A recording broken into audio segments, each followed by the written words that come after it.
It's Saturday in Old Blighty. It's 9 o'clock over here.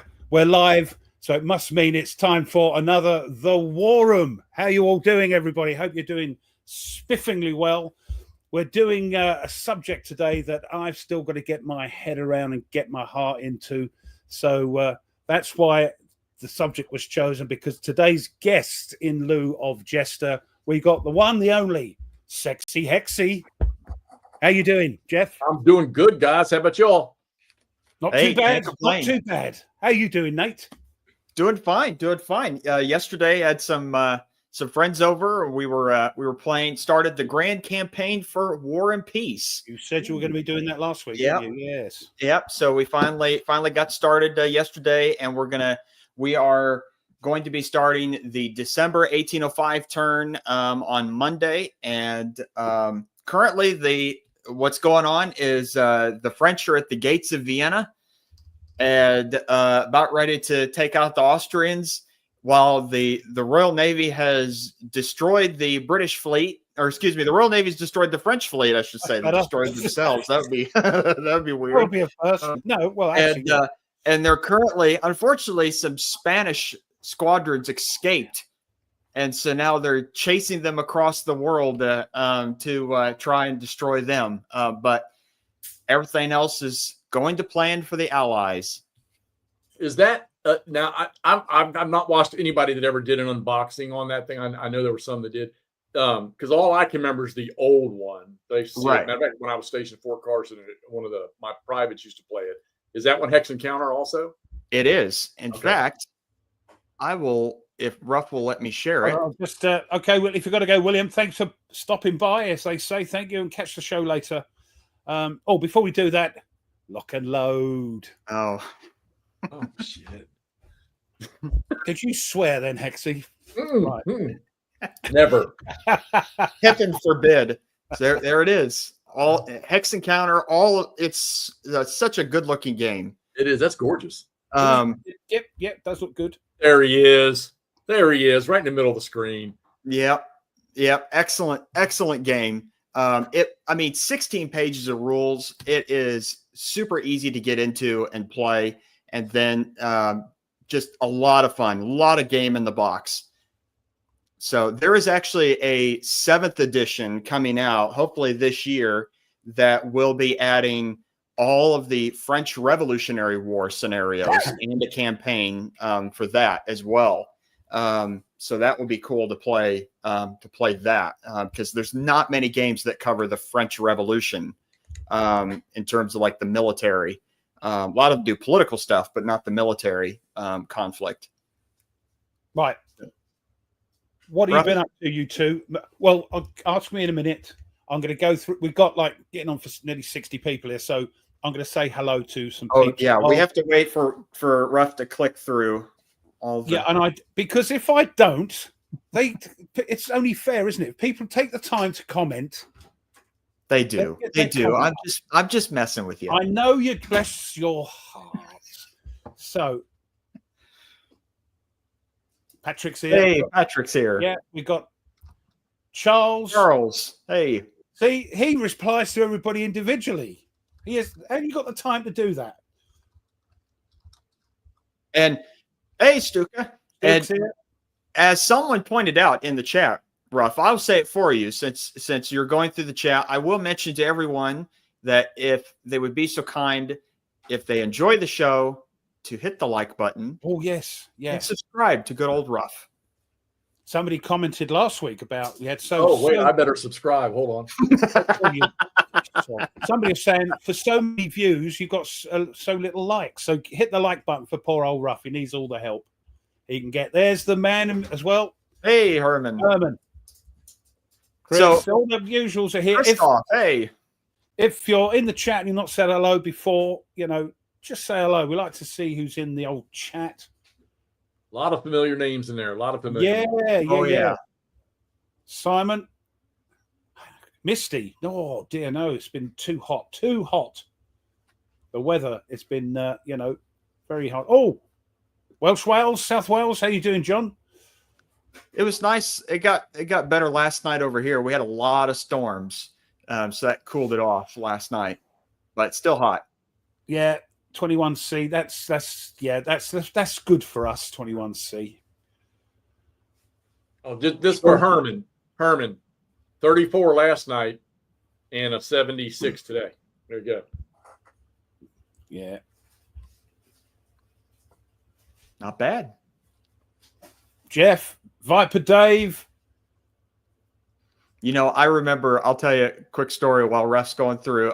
When I was learning to play golf, I was in high school at the time, and my dad took me out to a course, and we were on the 17th hole, and there was a pond in front, and the fairway went off to the right of the pond, and way off down the fairway was this little sign, grass they were repairing, a little sign. And I asked my dad, where should I hit towards, Dad? And he said, I want you to hit the sign. I'm like, oh, okay. So I got up there and I hit, and the ball rolled up, bam, hit the sign. And he goes, that's the first time you did exactly as I told you to. Mike, how you doing? See, if you noticed, I've embedded it's the British thing about obsessing over the weather. Have you noticed now, wherever they're from, they're talking about the weather? Good. It's the British way. I've played over there too. Used to take hops over from Germany when I was stationed in Germany. Ah. Just to make sure, get everybody. No, Jester didn't grow a beard and Mikey and lose his hair like me. Koi, yeah, still for us, anything over 80 degrees is melting. Well, the big question is whether or not Hexy is playing Warframe or not.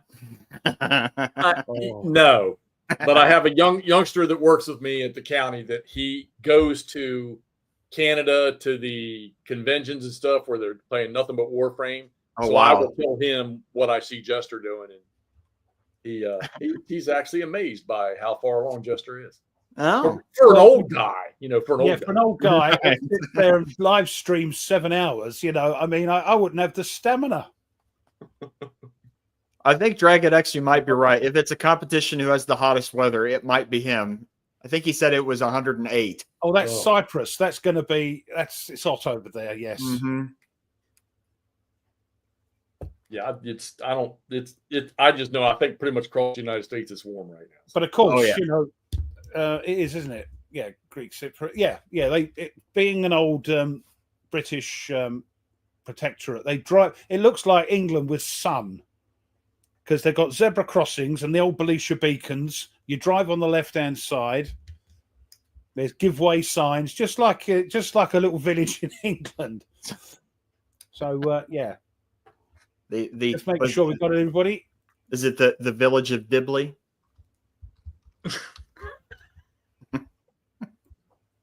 No, we don't talk about her.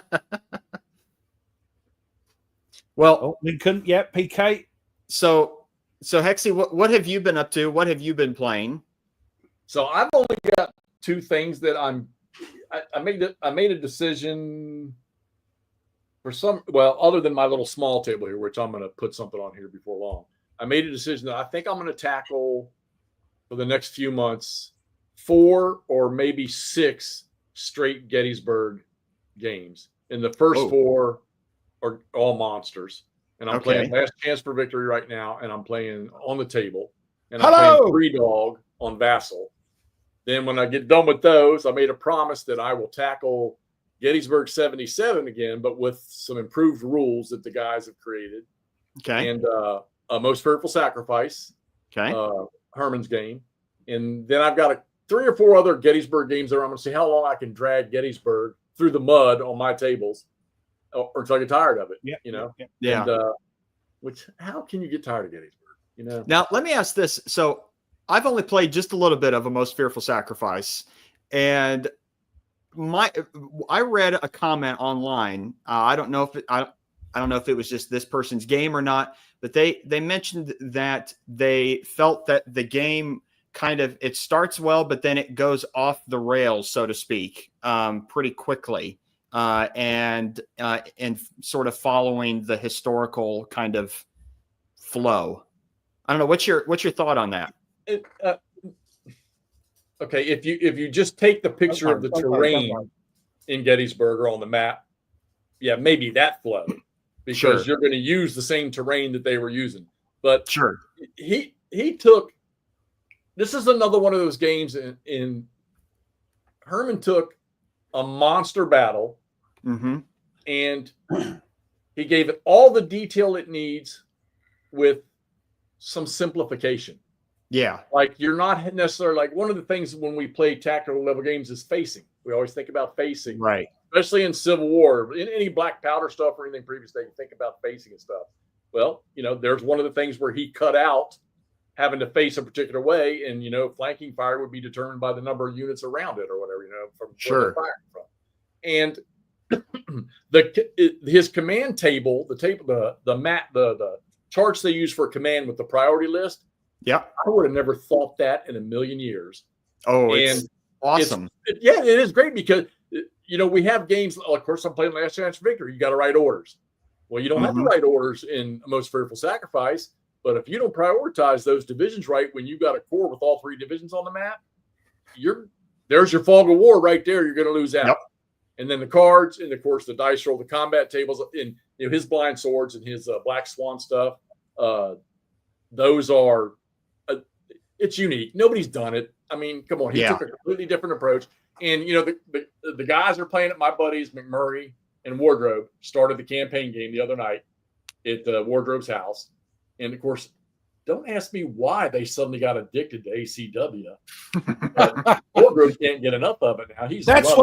See, tonight's subject is, I've called it gaming, you know, gaming ACW, American Civil War. I'm hoping I'll get an epiphany on the way on that road, you know, get my epiphany with ACW. So you've got your work cut out, boys and girls in the chat. I mean, we've got Camp, we've got Patrick, are all avid, you know, ACW players, and a few people are. So I'm a bit behind. So that's our subject for later. So have a think of how you're gonna, you know, let's see if I can get a Wardy robe epiphany. Quick shout out. Tour guide Phil, what's up, buddy? You want to go to a battlefield? He lives out this way too, Nate. Oh, cool. And he's a licensed tour guide. He'll all the GBACW events, he goes down there and takes the people around whatever battlefield you're at. Very cool. That's awesome. Yeah, is that right, you two? Is without facing is like sex. What? I'm sorry, sex? What's Yeah, what's that? Yeah. I'm 62 and been married 3 times, and I've been divorced for a long time. What's that again? Oh, man. Yeah, I haven't. That's why I was asking about Most Fearful Sacrifice, because I've only played just one of the scenarios, and I haven't played through the campaign. So I need to. Okay. I've warned Wardrobe McMurray about this. You've got to play it because there's all these wonderful cards that are in the game. You know, it's one of Herman's trademarks with this Civil War stuff. With different events can happen, and at the bottom of the event card is the default event of the fire or move thing, right? Defensive move or fire. Yep. And I told the guy, I said, listen to me. I said, right now you're playing you're just starting the first day. You got Heath moving, you got the cavalry, you got first corps coming up. I said, you're going to continue to do that for a while. Then you're going to find towards about the middle to the end of the second day, when there's so many massive forces, you're going to find out you're using that, because they worry about, well, we're not going to get enough fire going on or enough boot. I said, you watch, you'll start using that default event a lot more as that game progresses. So it's just a well thought out system. If you want to play a massive Gettysburg game that's not going to cause you a headache and you're going to get fun out of it and replayability, there's your ticket right there. And I got news for y'all. 5x3 to me is not massive for a footprint of a game. No, this one is perfect. So Mind you do live on your own, don't you, Hexy? I do. That does help. And good luck to you. I'm not knocking it, mate. But the last time you all had me on, I had a 2-bedroom apartment. Oh yeah, because you were moving, weren't you? Year, so I got 2 game rooms. Oh, there you go. Lucky. I know. Very nice. The big game. You've got to play the big games, and Gettysburg is a big game. I understand, but Mike wants to know: is there I assume he means by meaty, because it's going to be, unless you scaling it down to a smaller map size. I'm not sure what Mike means. Well, if you want monster in a small footprint, a lot of people like the Gettysburg 77 advanced game, or not advanced game, the mid-level game or whatever. Yeah, that's those 2 map boards together. It's a pretty map board to look at. It's sometimes a little hard to figure out terrain. I'm going to tell you right now, if you want to get into Gettysburg and you want simple, you don't want a big footprint, and you want something that has a great rule system. Look, I'm already showing a box. Come on, guys. Go find this game. You can find these things sometimes used for $25, $30 on whatever. Yeah. And if you want to get into playing Civil War that has a chip draw system, there you go, right there. I recommend this to anybody and everybody. I'll tell you what. This is the stuff we got into it already. I knew this would happen with Hexy because he's passionate about his ACW. So there's no way we're gonna have to lead into it. We just had to have a break to do our bits and then back with Hexy and Nate with their ACW and the chat. By the looks of it, 80 people in the chat. Crikey! Now the one that I'm thinking that I'm more familiar with, that's like maybe a 1 map Gettysburg, is Lee's Greatest Gamble from Command. I haven't played it, but got it sitting over there in a plastic tray somewhere. Not looked at it hard enough to look. And I'm sure this. I don't know if this is going to be blunt to some, but there's some games out there that are Gettysburg and Civil War that I kind of don't want to go down this road. But there are some out there that I won't even touch, and I'm not even going to put a name on a game I haven't. I think that's fair. It's not the one we were talking about earlier. But is that because the mechanics are rubbish, or the history's rubbish, or they've got the thing wrong? Without, you know what I mean? Is it the rules are hard to understand? Well, you got to take the Hexy perspective, and when I look at it, and then I can't look at it for more than 2 seconds just because of its general appearance to me, which could be hiding a good game. All right, and I've not played the game that I have in mind, but it was made by a very prominent designer. And when I say prominent, I mean extremely prominent designer. Yeah. And there's another game sort of that came off of that original design, which I have and I'm going to play. But that Gettysburg game did not. Just watching other people playing it, I was like, not a damn chance. So the look of stuff on your table is an important thing. Not always. I can get over it. Like there's a game called it's an old oh my God, it's an old Gettysburg game. I played it not too long ago. Fateful Lightning. All right. Not the best system in the world, but not god awful. And the map is so bland, it's not funny. A lot of people think Terrible Swift Sword, the SPIs, was bland. But that game will never leave my possession. All 3 copies of it. If I remember rightly, just answering Paul there, I think Tweez might play that. It's an old game, yes, isn't it? That's matter of fact, when I came back to gaming, that was the first game I played. Yeah. I didn't do any video of it. And I watched Callendale play it. Who, you can't knock Callendale, because one thing about Callendale, he plays games all the way through. That's right. And we might get a little off the wall about the way he reviews stuff, but he does it. He does. And, that's a good game. Little thing from the campaign. The man's knowledgeable and plays the game, and he's got his issues, and I love him to bits. He's doing what he can. But what winds me up, he puts his maps down and doesn't use plexi, and they're all like this, and it's like no. I get a little confused with looking at the counters on his map, which his camera's handheld anyhow. You can't really. But he is. Love him or whatever. Yeah. He is part of our world. So now a side diversion to not ACW, but World War II that I wanted to mention, Hexy, what you had on your channel. Speaking of a game where the old version did not appeal to me at all from an aesthetic point of view was France 1944. That old version, I thought just, it's all brown everywhere. But the new version, it's gorgeous. I need to get it. I need to get it.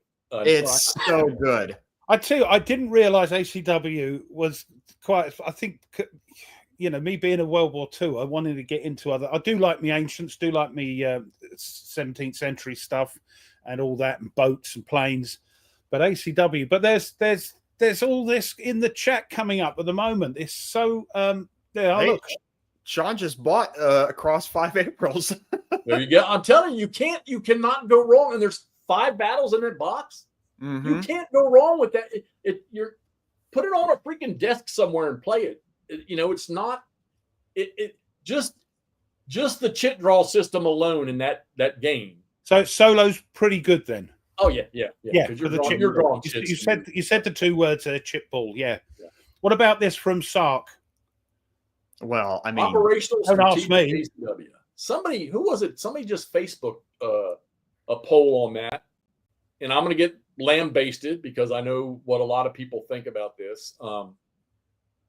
My favorite one there, and there's only 3 in my book, and one's built off the other one.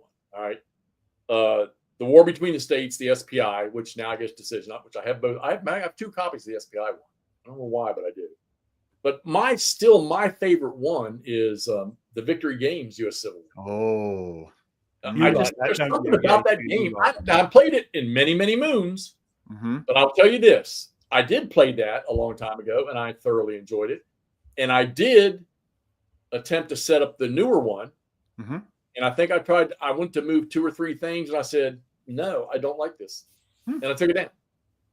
That's Might have been hasty. I don't know. I still got it. I've tried to sell it, but I can't get rid of it.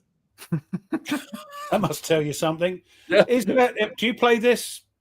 Have you played the Worthington game? Okay, so Chuck, he'll pop that one up. So I played Shiloh all the way through. I had Antietam, and then McMurray actually got a ding and dent at Miniature Market in St. Louis, and he sent me the 7 days, which that was like, I was like, oh my God, this is awesome. I'm waiting and waiting and waiting for 7 days games. And I set up and played the first battle. Then I played the second battle. And please don't get me wrong, guys. These games are probably suitable for 99% of everybody out there. Just they didn't do me. And here's why. I couldn't find any objectives to me in the game. But I got to laugh about that because I'm playing Last Chance for Victory. And of course, Dean's victory conditions were determine it yourself, pretty much. But they're beautiful games. They're great components. Worthington does a great job with that stuff. They are. I mean, I've got a couple, but they're great components. Yeah. My favorite system from Worthington is the their like squad leader game. I know what you're talking about. Screaming Eagles, or that. Yes. That is. Yes. That's at the Band of Brothers thing. Band of Brothers, yeah. And I've got Todd brought me the East Front one. You know how I am about East Front, so. I got all, and I love it. I won't let go of that system. So, I'm a little bit opposite of you on strategic Civil War. So I actually prefer the U.S. Civil War, the GMT one, rather than Victory Games, because I played Victory Games 3 times, 1 solitaire and 2 opposed, and every time I couldn't. It would take me hours to get out of turn 1. Because the dice differentials kept coming up as 1s or 2s, never really big differentials to really get a lot of command points to do anything. But who knows? Maybe I need to give it another chance to try it again, and maybe it was just a bad day. There are days where every dice roll we have is bad. I'll say the same about the U.S. Civil War. Maybe I need to get the updated version. Sure, but I've set it up twice. The first time though, I really didn't get a chance to play that, so I had to take it down because I'm like that guy Squirrel. Something else comes my way, and it's like right now, Herman's Rocket Chickamauga is starting to go, and I know what's going to happen. That's going to show up somewhere, and I'm going to be, I need space. I'm going to get right after it. So it's just the way it is. I mean, you give me big Civil War games, and I'm down. Now, I do own as well it was originally Clash of Arms. Now it's Compass that has it. War for the Union. Okay. That's a strategic civil war. The Clash of Arms version of it has a Rick Barber map, and it's gorgeous. It's a gorgeous looking game. Compass took it and it used to be one map in the Clash of Arms. Now it's two maps and 5/8 inch counters, and so it's a lot bigger. But it handles things interesting. It's definitely different from the Victor games in the U.S. Civil War one, but it's nice having three different ones, so you kind of pick and choose. Yeah, and I don't think I have that one. I might have I've got some other strategic level ones. I got one that was in two boxes. It was West and then East. And I looked at, it's an older game. They're in black boxes. And I think one's West, one's East. I don't know what it is. Yeah. So what is Great Campaigns then? Is that strategic? Operational. It's operational. So you're coming out even further. How do you do that? Is that things like? Great. It's great. Let me tell you something. You want a game that puts cavalry to actual usage in the Civil War. Great Campaigns, American Civil War. There you go. Yeah, no, stop it, because I've got into the GB, and I want to get into that, and then maybe the Great Campaigns. But like for the people, is that operational? That's strategic. That is the strategic one, showing you the whole 10,000 feet. Yep. Yeah, I've got that. So. Now, Hexy, I'm curious to hear your thoughts on. So I have a friend of mine. Oh, I don't know how long ago it was. He had the whole Avalon Hill versions of GCACW, and they're all unpunched. And he said they just sat on his shelf for years and didn't want them anymore. So he sold them all to me. And but I then saw, On to Richmond 2. Right. Is it worth upgrading to the on to Richmond 2, or should I stick with the originals for right now? Either way. Okay. But I will recommend that the newer ones, if you can grab those at a decent price, that you do. Sure. Because I think they're working on, I think they're working on some more stuff out to the west, from what I understand. I don't know, maybe Patrick can chime in on that.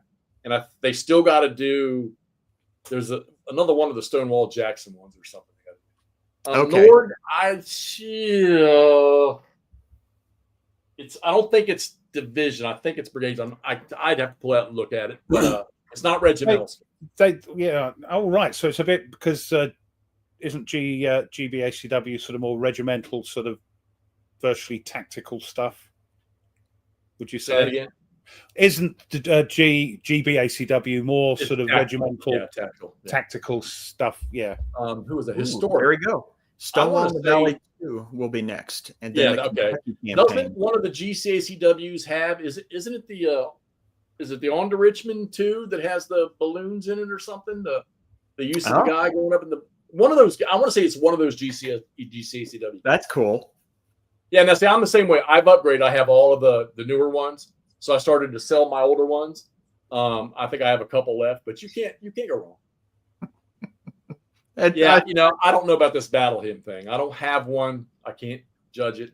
So I keep thinking of ambush when I hear that. So Ref, I like Dragon X's comment here near the end, near the bottom, asking any war gamer, should I buy insert war game, and expecting any answer other than yes. Oh yeah, you're going to get one here when we get around. Oh yeah, no, don't.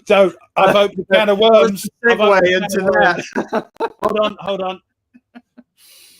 Eves, when you're ready, click the link, and we'll do your if you're all ready to go. That is. But yeah, I mean, I'm so amazed. I can't keep up with the blooming chat. Everybody loves ACW. Well, I mean, it's an awesome topic. Yeah. Hey, we even let some of your people come over here and watch. I know. And some of us got involved as well, I think. So yeah, Patrick, thank you. Yeah, I have Hood Strikes North. So I do have the standard rules. So I'll use that then. for to play the old Avalon Hill ones. Okay, we've got a surprise guest turning up because the designer of Red Strike, Yves Rattel, is in Luxembourg at the moment, a landlocked country between France, Belgium, and Germany. And here he is. Hi, guys. Hey, can we hear you? Yep. Everything tickety-boo? Can you hear us? I can hear you. Lovely. Awesome. The reason Yves come on tonight is because this weekend you're running your first war game convention in Luxembourg. Am I right? Correct. So how's it going? Sorry. It's the first wargame convention in Luxembourg that Claude, my wargame buddy from all time, and me have organized, and this was the first day, and it was quite a success. It's very warm here, but it's very good. If you give me a second, I will walk you through. Yeah, sure. Please do. So we love this to see what you can play. This is our bar. This is where we had drinks and where we ate. Well, it looks a bit posh. It's Luxembourg. Yes, of course it is. Yes. I got to write posh down. So we had one first room was here. Some guys still playing. Say hello. You're live. You're live on the War Room. Hi. Hey there. Cuba Libre. Good. Cuba Libre. So we have also Counter-Strike here, GTS. Hoorah. Ooh. Very nice. And lots of games coming up tomorrow. Of course, Burning Banners. Never got into that. I love my fantasy, but never appealed to me. Some guys love it. Yeah, no, Some- I understand. It's a nice looking game, though. It is a nice looking game. So here we are in the vendors room. One of our sponsors, UGG, has brought a couple of games for us to buy. And of course, my beloved VUCA games, VUCA Simulations also gave us some games to sell. Very cool. And we had also the number of games for door prizes, so that was also cool. We do like our VUCAs. Yep, we do. That's it. And then we had a very old game here, Air Superiority. Don't know if anybody of you knows about that one. No, Very never old heard of one. it. So Looks like water. what's it been like? Has it been a success? Because you said you're only keeping it down to very few people, about 20, I think you said. Yeah. We How were, it because goes. this is the first time we organized something like this. We didn't want to have 100 people that will be not happy. So that's why we will stick to 20. We were 18 or 17 today, and it worked fine. So and Do it you was a think big. you're going to carry on with this next year? I guess, yeah. It's a lot of fun, and the guys who were here, some of them were never at a convention, but because this is very close to their home, so they could make it here, and so very probably. Awesome. That's brilliant. Yeah, no, and also we'll have to try and get you back on the show to talk about what's happening with your, Mr. Herman. Mr. Herman. Yeah. Yeah. Gulf Strike. It's in the making. It's in the making, but it's we have both of us have projects before that we have to finish, but it will come. It will be there. I'm working on it. There's North Strike, isn't it? Northern Strike. That's the one that is gonna be in playtesting right now. Well, it has started already with me alone, but now we will start with the physical components with somebody that knows the rules of Red Strike but has not yet played Northern Strike. So Cool. Yeah. Very cool. Oh, Nate, by the way, thanks for your kind words last week Of course. when you talked about Red Strike. I hope that you still say the same when you have played it. You got it back in the box as well. Sure I will. It's gorgeous. I love every counter has a cool icon on it. It makes it much more interesting to play. The squadron patches are the real ones, so they are not fantasy-like. When you check on the internet, you see that the 319 squadron really had that patch at that time. So yeah, there was a lot of research going into it. Yeah, I really like that. It's really cool. I appreciate you all doing that. Thank you. But Northern Strike will be much smaller and will be a very nice entry game to the series, to the rules indeed. So very cool. Well, I hope it's a proper introductory game, not like certain ACW I thought was. But anyway, less said about that, the better. Yep. So Eve, thank do you. you want to send us your details for the next time, and we'll talk about, when you've got some more info about coming on and maybe come on with Patrick or whatever. I'd love to. Thank you, guys. Yeah. So Thank you, Eve. Thanks for dropping by. Bye-bye. Have a good day. Brilliant. Yeah. Love to all in Luxembourg. I'll see you later. See you later. Yeah, ciao. Bye. Bye-bye. And with that, lock and load. Lock and load. Lock and load. I'll tell you what, the chat didn't stop talking about ACW. What's going on with this ACW? Well, that's because we have an amazing chat. That's why. We Good do. stuff. I tell you what, it's one of the best chats. Now, I do want to point out before we go back to ACW that it's somewhere in the chat. I don't remember where it was and how far back it was, but Thomas from Historic Wings was kind enough to let us know that his latest 1917 I did air see that. game And then, I'll is try and find it publishing again. late this week. He mentions He got those farmers. The Canadian World War I fighters. Yeah, Farmers Aid were reviewing it or something. I can't find your thingy there, the thingy again there. And he did an interview. I did read it. It was good. He did an interview with the Players Aid about Farmers Aid, yeah. Mm-hmm. Alexander and Grant, I know. I have to try and get them back. And I can't find the thing now because it was whizzing past. It's okay. I mentioned it. Yes, I know. I wanted to get the thing up, but then there was a lot of questions. Anyway, sorry, Thomas, I missed it. But you got your mention there. That's it. There we go. Thank you. Right, he says. Of course. Okay, so I think there was one question about Summer Storm. Don't ask about questions with the chat going like this while I'm talking to Eve. Who's it by? There's a few people talking about it. So I wasn't looking at the chat. I was talking to Eve. Well, of course, I want to talk to Eve, but I'm also checking the chat as here well. we are. It's reposted. There we go. There we are. Thank you, Thomas. See, asking you shall receive.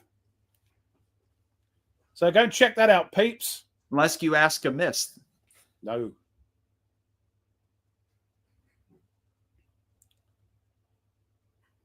Well, they may be small, but it's the same rule set, isn't it? He's right. No, I'm looking. I've got look. I see shrink wrap on it. I know because I want to do an unboxing. I'm behind it. Okay. Yeah, there's something people keep like BCS showed up, and of course I got mine right before MP. I saw that the maps are wrong. Mine's clipped. It's already ready to play. I don't mess around. The clipping is, that's a rite of passage for me. It's got to be done. So that's right. Oh, I did it. That for me is a thing. Sleeving and clipping is a great evening spent for me. I am not. I've done unboxings, but you know what? We got so many guys that are good at it out there. No. Now there's one that I will. There's lock and load stuff I will unbox there. Sorry. Sure. I will unbox there. Trying to get me drunk again, Jeff. Right. But and I'm drinking Coke Zero, so well, it's early for you guys, isn't it? But I'll let other people do that. I just don't have I don't know. I like to do them because I do them and people moan, you either love them or hate them. And they go, oh, it's easy, easy things. No, I do them because it's probably my first look at the game.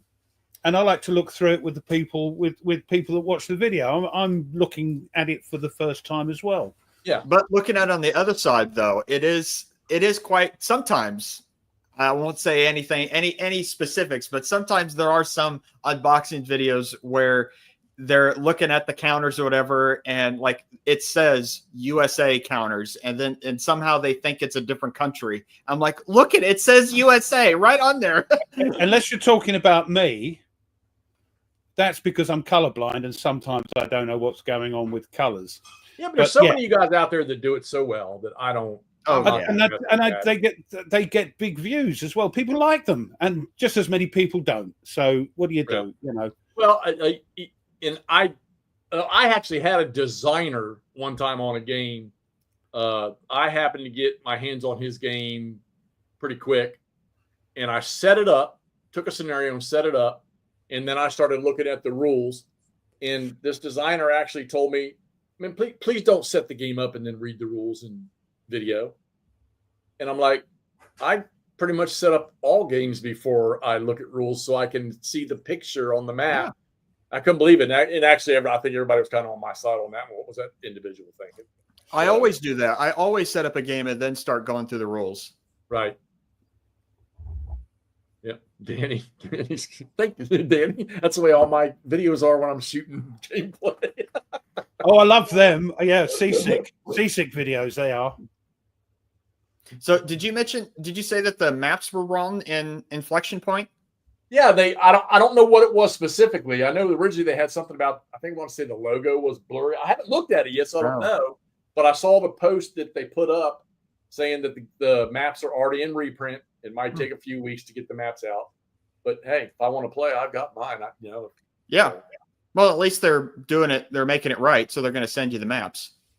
Yeah. Yeah. So that'll probably go. I'll probably put that here so I can get a look at it on the little table here.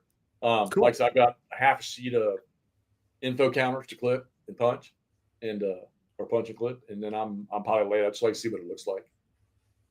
So I'm not gonna lie, I will not. I love BCS.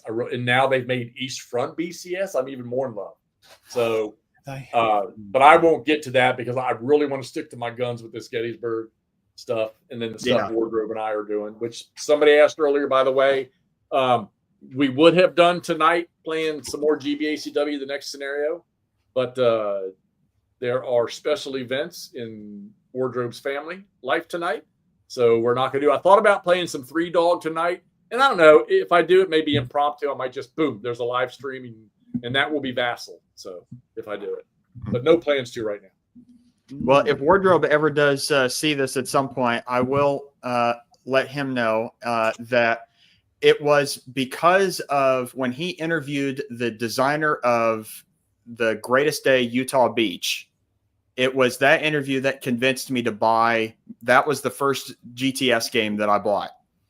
And I bought it and then thought, well, I'll get the Counter-Strike game because that's supposedly the intro. That's right. To it. And so I got that as well. So I'm hoping to get into GTS this year because that's on my list. It's his fault that I'm playing it.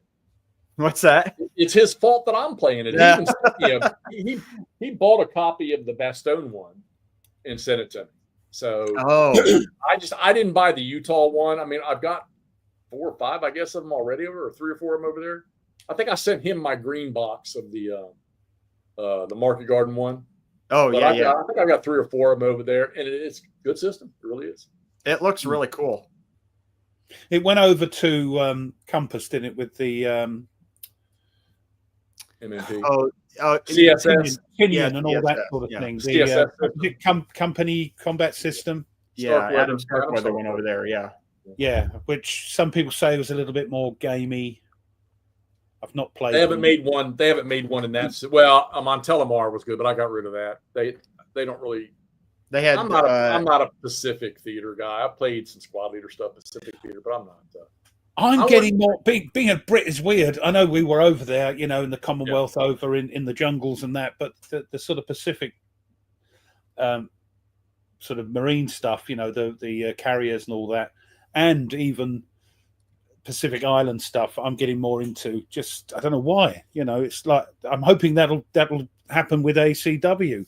Now, is it because I don't know anything really about it? I know it happened. I know about the most famous battles. I know who won, and this is ask me about something over here, but it's something I want to get into because it seems very popular. Again, we've got 80 odd people watching us. They're all talking amongst themselves about ACW. It's brilliant. Well, do you want to go down that rabbit hole? Tell me, you guys, what makes it so popular? I know it's in your back garden. I know that. I get that, and it's quite recent-ish. But for people who don't come from your part of the world, there's a lot of Brits that love it as well, and people in Europe. Well, okay. We had a discussion one night about command and control and morale or cohesion of whichever every different game uses a different word. They all call it something different, don't they? Yeah, and we were okay. Let's take no, even better. Let's take the Civil War Brigade system from MMP, the gamers. Mm-hmm. You write an order, very specific. Okay, line of battle is a little more lighthearted, but you write a very specific order for a formation to do something. And I was arguing that, well, man, if I'm a leader on a battlefield and I've got 3 or 4 regiments and I'm a brigade commander, and I look over to my left and I see, that enemy force is about to bust up the unit to my left, I'm going to react and respond to it. Yeah, okay, I'm sure that happened a bunch. But you're also talking about a time period where honor was a big thing, not to disobey what was given to you, or also pardon the expression, the asshole brigade commander that was just completely inefficient or didn't like that person above him, saying, nah, hell with him. You want perfect examples?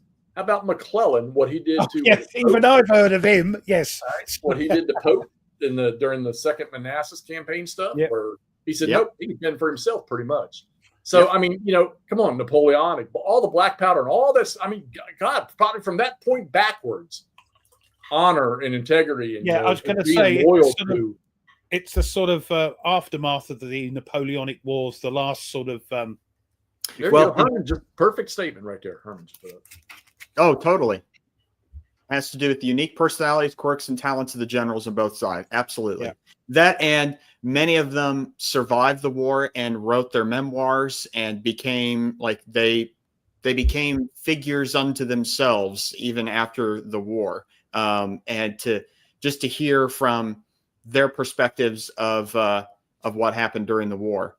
I mean, I look at it this way in terms of just a military conflict, that it is sort of considered the first modern war, in that, especially if you could use the term total war, right. And that both sides, everything was put into the prosecution of the war. And Patrick, it's the dying gasp of the Napoleonic era tactics. Yes, because the tactics, they weren't using so many. It's almost considered, you could almost consider it almost like the perfection of Napoleonic warfare. Yeah. Think about the fighting and how the fighting, a 4-year period from 1861 to 1865, how the fighting, the tactics of it all, how much change there was in a 4-year period on how they did things. Yep. I mean, some ways, you play the ACW games, how you can't have entrenchments or whatever in most of the 1861, and then all of a sudden now they're building like crazy in 1863. They're pouring breastworks. I mean, just the learning to, and I think one of the best examples of it in just general knowledge, you'll hear people talk about, well, the Union learned how to fight. The Union cavalry learned how to be good cavalry. It was true. I mean, the development, it just that little 4.5-year period is just phenomenal. That's right. Did they use the cavalry differently to, say, the late Napoleonic era, where the cavalry was sent out?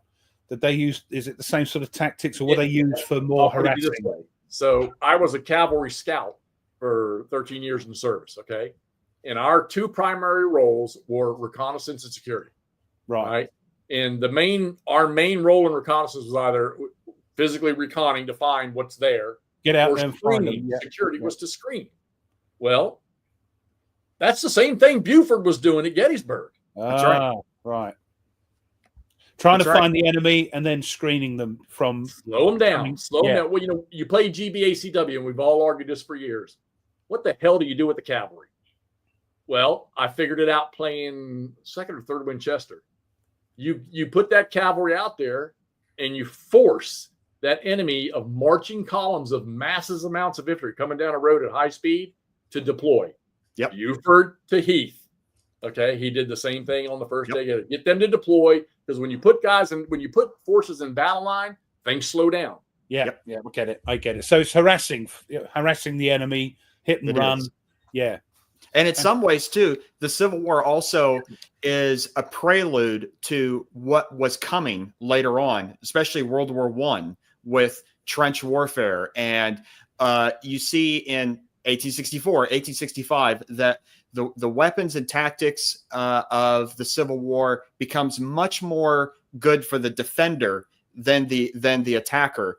And it turns out that's what happens in World War I. The defender can defend with much fewer forces because of the weaponry and also trenches and the way that their defensive systems is arrayed, as opposed to an attacker trying to use numbers to get over that line. And today you could still go to Cold Harbor, Spotsylvania, the Wilderness. You can walk in those trench lines still today that are there. Whereas Petersburg's a perfect example. How long were they stretched out around Richmond and Petersburg, and how did Grant? I mean, granted, we all have our own opinion, but my theory on what Grant did was because he could just pull in troops. You know, he could. I mean, he was the first general he yanked the troops out of Washington D.C., where you know Lincoln would not let that happen. He just kept extending that line and extending that line, that line, where it was just too much. And then, you know, Lee was finally to the point where, hey, we're so cut off now that we got to get out of here. I'm dead sure. Granted, the war was probably going to be over a lot. You know, it was ending a lot sooner, like maybe in 63 or something. Yeah. But that was the death blow right there once they had to give up. And, you know, if you want to read something good, and it's the last book I've read, because the only books I read are rule books. The last book I read was 2 years ago, and I read all 3 volumes in about a 4-month period, was Lee's Lieutenants. It's not a study of tactics and all that stuff. It's mostly Lee's relationship with all those officers and, you know, the goods and the bads of those officers. And there's a lot of detail about, you know, what they were attempting to do when Lee said, we got to go west. We need to get to supply sources. Mm-hmm. And you just knew, just by reading that book, I didn't even know anything about the Civil War. I knew, you know what, that was it. That was the end right there. Oh yeah. Now put up Herman's comment if you can, Ruff. And because it's interesting that, you know, back then during that time, the Europeans, while there were some diplomatic and observers that they sent, the Europeans generally did not regard anything that happened in the American Civil War in terms of upgrading their military capabilities. They sort of ignored it. And the American Civil War was almost seen as sort of an aberration of, it's just a thing that happens over in the New World, because in Europe after Napoleon, all the wars that happened there up until World War I were short. They were quick. 1866, Königgrätz, all of a sudden the Austro-Prussian War is over, or within just a few months the Franco-Prussian War is over, or the Crimean War was very short. And so all the Europeans had an idea that war was going to be so quick and decisive. That's why they thought that the war was going to be over by December in 1914. Yes, they got a shock there, didn't they? Yeah, because then all of a sudden they realized, sure enough, now that they're entering into a civil war type of conflict that we already had. Right. Bring up Sark's comment. Oh, yeah. Well, that was the other thing, wasn't it? A technological advancement. Well, yeah, carbines, breech loaders, Spencer's, Henry's, all that stuff. When you play Civil War games, I know a lot of the ones in the West. One of you geniuses out there, tell me who it was. It was one of these, I think it was a brigade, one large brigade, but they had the repeating rifles, and they were pretty much allowed free reign for operations in the West. I can't think of who it was, but every time I pull up like Chickamauga or something else like that, there's always a subsection of special rules about this guy, and his brigade and what he could do. But I can't think of his name off the top of my head right now. What, Nathan Bedford Forrest? No, it was a Union. It was a Union brigade. And I can't think of who it was. Somebody, it'll pop up. One of these guys will pop it up here in a minute. I know who you're talking about. Yeah. And then he was important. He came over and was part of the Petersburg campaign. Yeah, and they had those rifles that just, you know. No, not Granger. If I see it, Wilder. Thank you, Wilder. Yeah. Thank you, William. Right. Very nice. Right. Somebody else had. Simon's comment about the cavalry up there in Nepal. Yeah. I saw Tweez sort of answered it. They've used different. I mean, they were a force in the Napoleonic era. Cavalry was a combat. I'm going to come get you with it force. It not like it, you know, complete transition out of. Come on, they were raiders mostly, you know, Civil War, and like I say, reconnaissance, screening, and stuff like that. Yep. Because weapons weren't as accurate in the Napoleonic Wars as they eventually became in the Civil War. And so ranges were a lot shorter for effective fire in the Napoleonic Wars. So you could send mass cavalry, and the timing between when they have effective fire to hit them and the time that the cavalry gets there is much shorter. Where in the Civil War, it's much longer. So those cavalry are going to be dead by the time they get to you. Yeah. Because of the more powerful weapons. Yeah. The more powerful rifles. And things. Yep. You know, picture this. This is one of the things that I always, and you cannot imagine. I've been in combat, and I cannot see this today. Picture 15,000 or 12,000 men. Granted, I know they all did, but let's just take Longstreet's assault or Pickett's charge, okay? And try to picture some 12,000 men walking a mile into cannon fire, musket fire, canister fire, and continue. I'm sorry, that is not happening today. No, it's not. Granted, tactics are definitely. I mean, we push buttons for everything nowadays, but I'll never understand that. I will never grasp that concept. You couldn't make me do it. There's just I can't picture it. Well, they didn't do things like that in the Second World War, did they? They didn't march en masse towards machine gun emplacements or anything. You know, it was all a little bit more subtle than that. But yeah, to do that, and even in the sort of Napoleonic wars, even in the sort of 17th century, where just mass amounts, thousands of men just running towards each other, and it is a little bit like GB Great Battles of History, a bit like that, and it is crazy to think that men would do that, Pickett's charge and all that sort of thing. It's so now we're leading into GB-ACW, Ruff. Yeah, because when you play that game, though, before we do that, do you want to do our little bits? Sure. Like, sure. Who'd like to I don't have a bit. You do, because we primed you. We primed you. I've got 2 books to share for Nate's notes today, and would be of use to me for somebody that wants to learn about what went on over there. They will be used to anyone and everyone. That's good. So then. The first one is, I read this book a long time ago. It is an amazing single volume overview of the entire American Civil War, and a very, very digestible form. Whoops, let me share it. Here we go. The Civil War by Bruce Catton. This is an excellent, excellent book. Highly, highly recommend it. Bruce Catton is one of the best Civil War historians out there. Is this a book that tells you about the sort of social yes, as well as the battles and things? Yeah, yes, it gives you a good background. It is. I think it's very fair too, because the Civil War is, in historical terms, not that far off from today. No. That there's still an awful lot of emotion involved in the political and economic reasons for the war and why it happened. We don't want to go into that, but I think he treats it very fair, and in talking about all the different things that led into the Civil War. So 400 pages. It's not bad. It's been around for 21 years. It's an excellent book.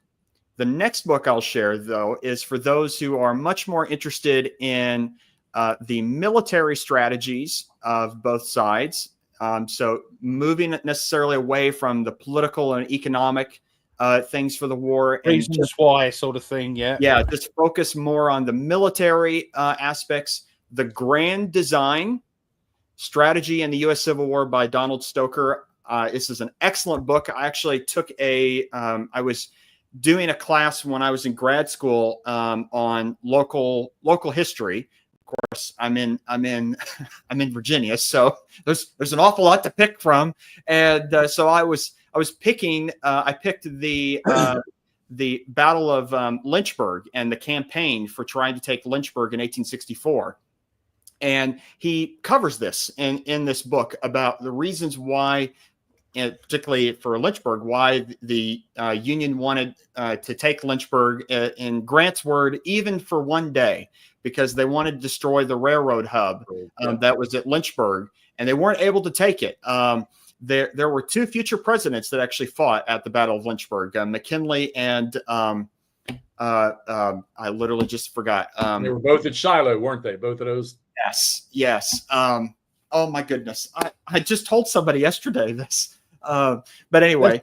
See, that's the problem, mate. There's too much in there. Too much. There's too much. It's got a little bit kerfuffled. But this is an excellent book. It is, let's see. What? 500 pages. 500-page book. Excellent book, though. It's cheap, $16 on Amazon. Good grief, that's only £3.50 in real English money. Yeah, there you go. There you go. Excellent book. I thoroughly enjoyed it.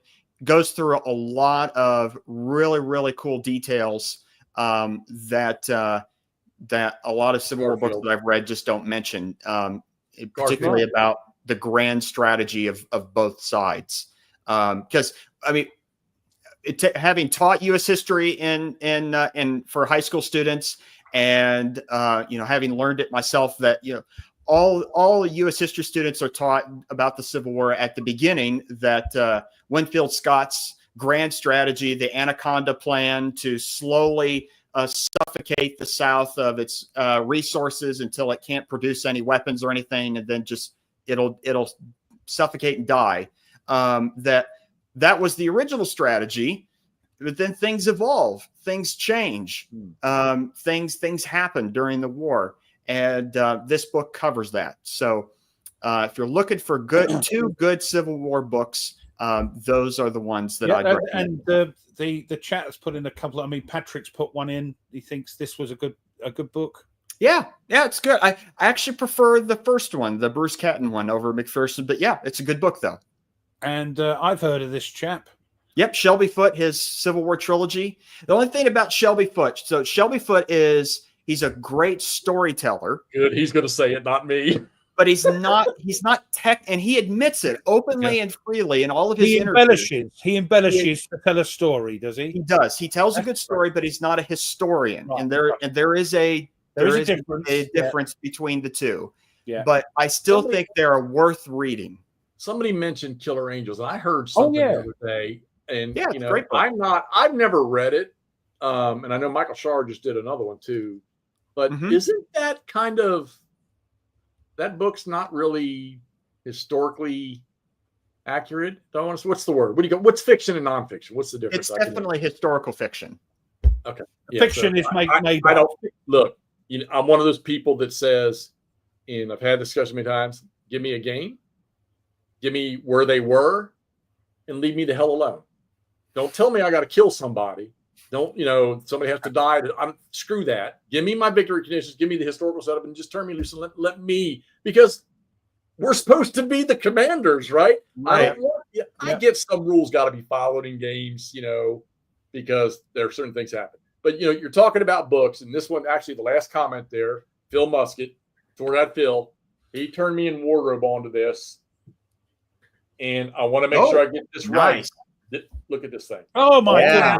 Oh, well, I understand the gentleman that did this did a first edition. I want to say, Phil, you correct me if I'm wrong.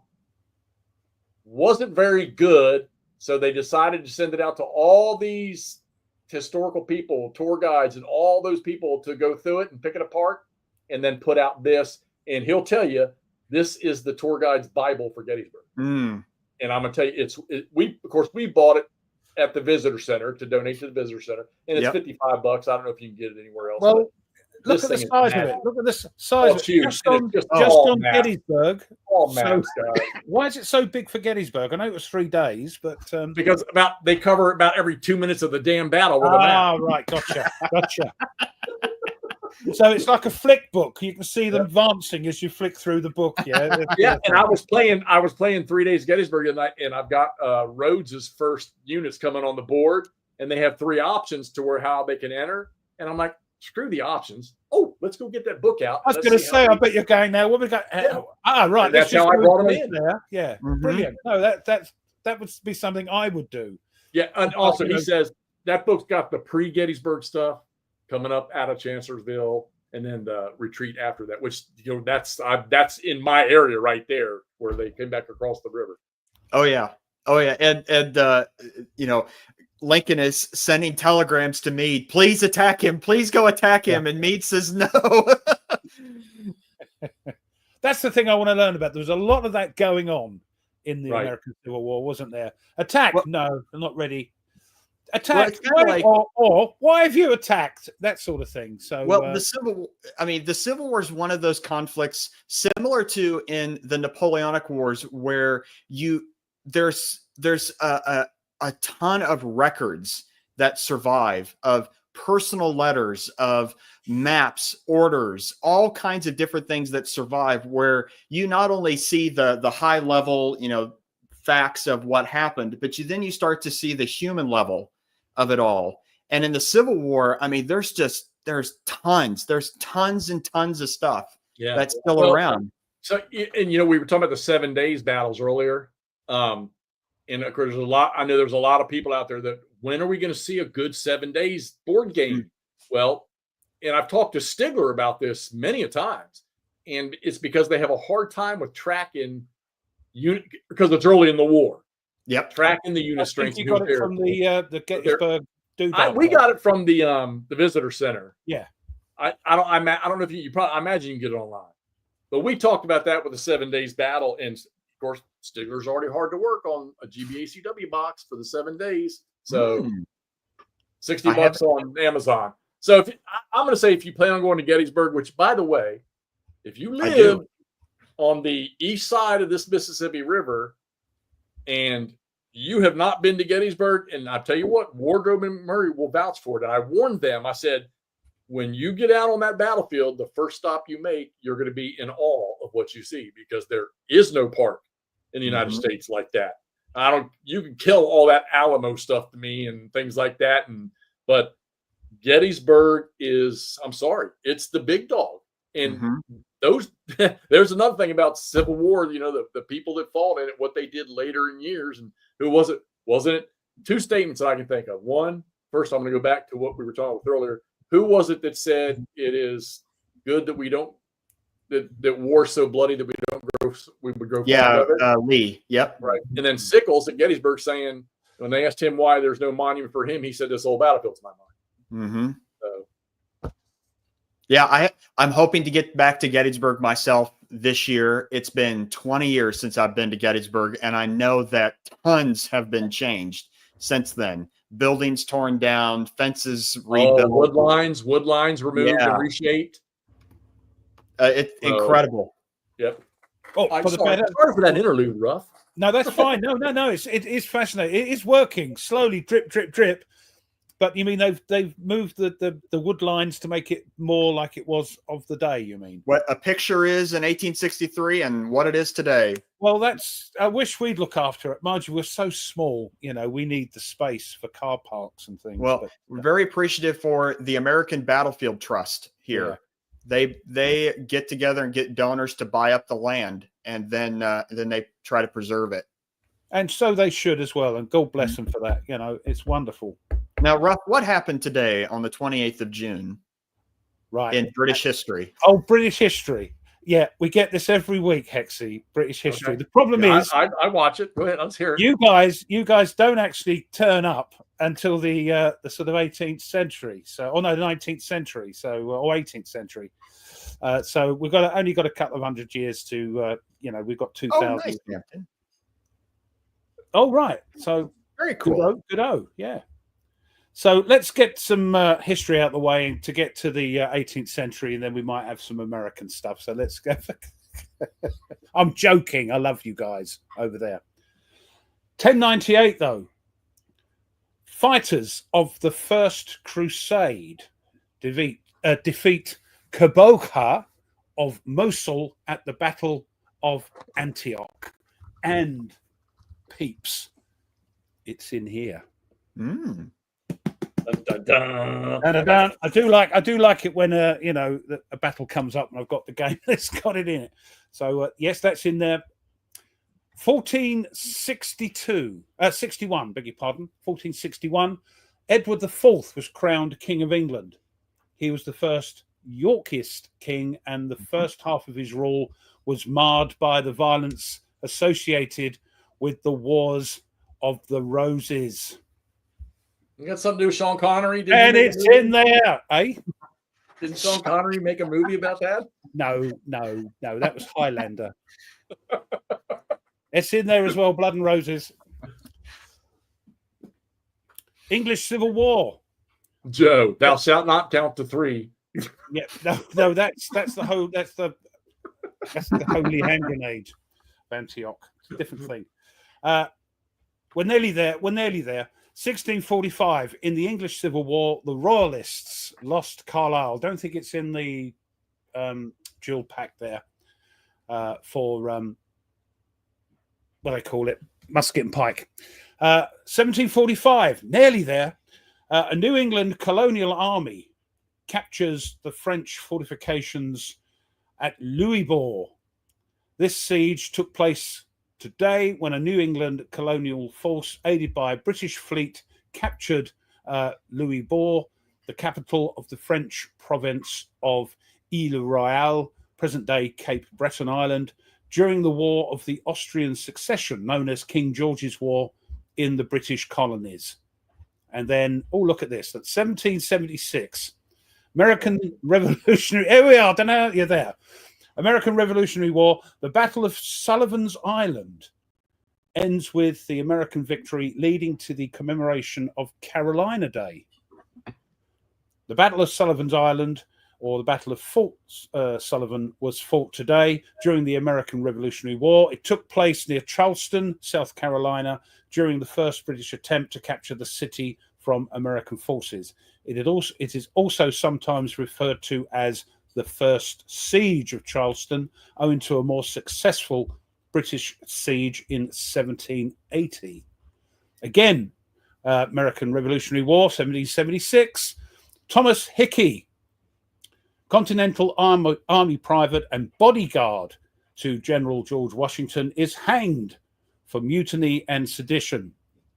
Thomas Hickey was a Continental Army soldier in the American Revolutionary War and the first person to be executed by the Continental Army for this mutiny, sedition, and treachery.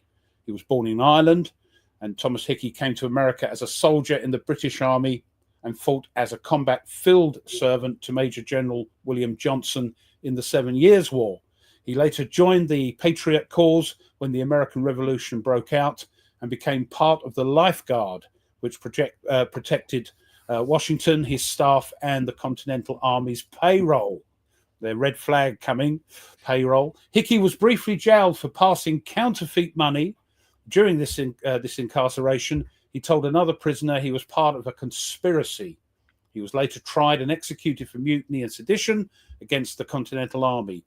Plausible but unverified reports suggest that he may have been involved in an assassination plot against Washington in 1776. And again, 1778, in your Revolutionary War with us chaps, the American Continentals engaged the British in the Battle of Monmouth Courthouse, resulting in standstill and British withdrawal under the cover of darkness. And you'll be pleased to know it's in here. Sounds like a win to me. And hopefully next week, which is one of your things going on next week. Oh, one of our things, yeah. July the 4th, something like that. Me and Tony's Bold Life will be reenacting battle from the American Revolution. Hopefully, fingers crossed. So watch out for that. See if I can get my own back. 1865, the Army of the Potomac is disbanded. And then into the First World War, or the start of it, 1914, Archduke Franz Ferdinand of Austria and his wife Sophie were killed by a Bosnian Serb nationalist during an official visit to the Bosnian capital of Sarajevo.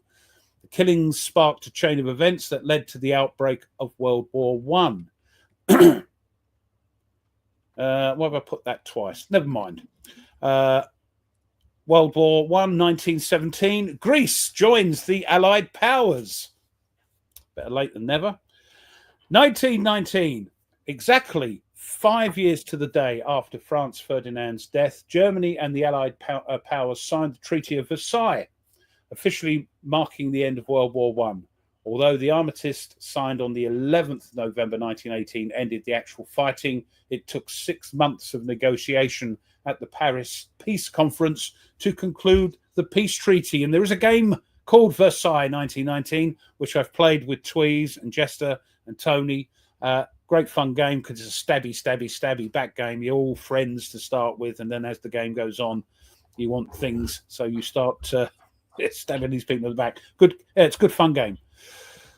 And then whizzing forward to the Second World War, 1941. At the end of the first week of Operation Barbarossa, the Luftwaffe has destroyed 4,017 Soviet aircraft in exchange for just 150 of its own.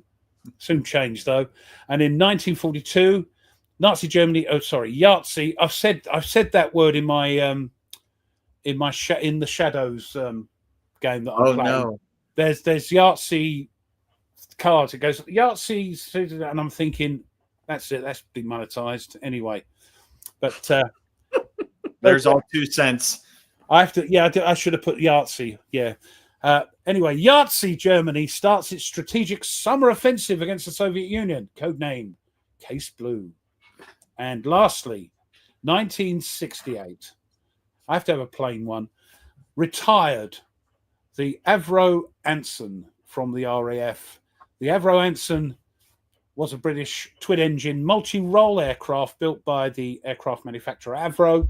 Large numbers of the type, 11,020, were built, served in a variety of roles in the Royal Air Force, the Fleet Air Arm, Royal Canadian Air Force, and the Royal Australian Air Force, and numerous other air forces before, during, and after the Second World War.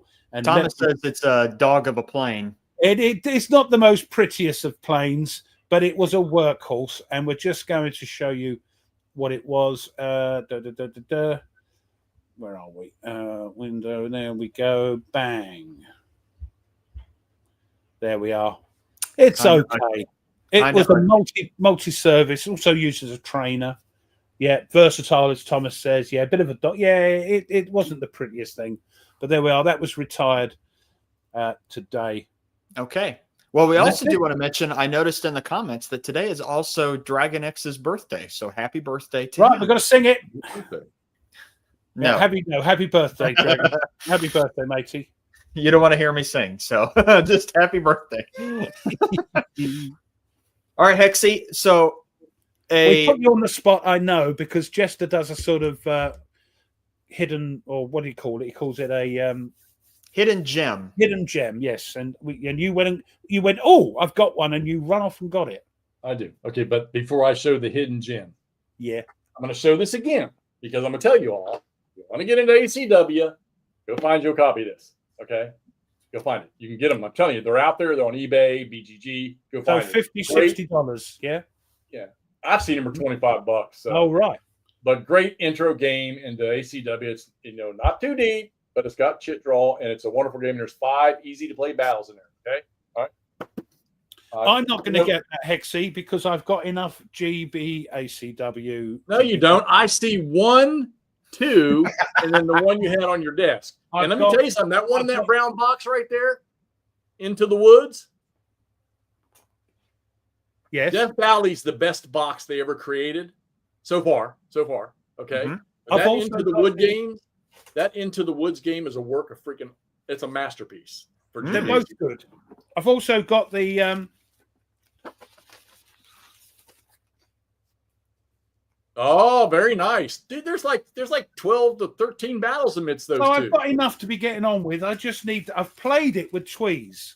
And it's you're going to be stomping up and down the ground that Nate and I live in with that stuff. Yeah, so, but it's you know what it's like when you play with Tweez. You get told rules after they happen. So You've been tweezed or blued is the current thingy. Now I tell you what, there was one day I remember my family came out here to visit, and we decided to we were crazy, but we decided in one day to go up and through the whole Shenandoah Valley to see Newmarket, 1st, 2nd, 3rd Winchester, like as many Civil War things that we could see in one day. Let me tell you what, it was a lot of driving.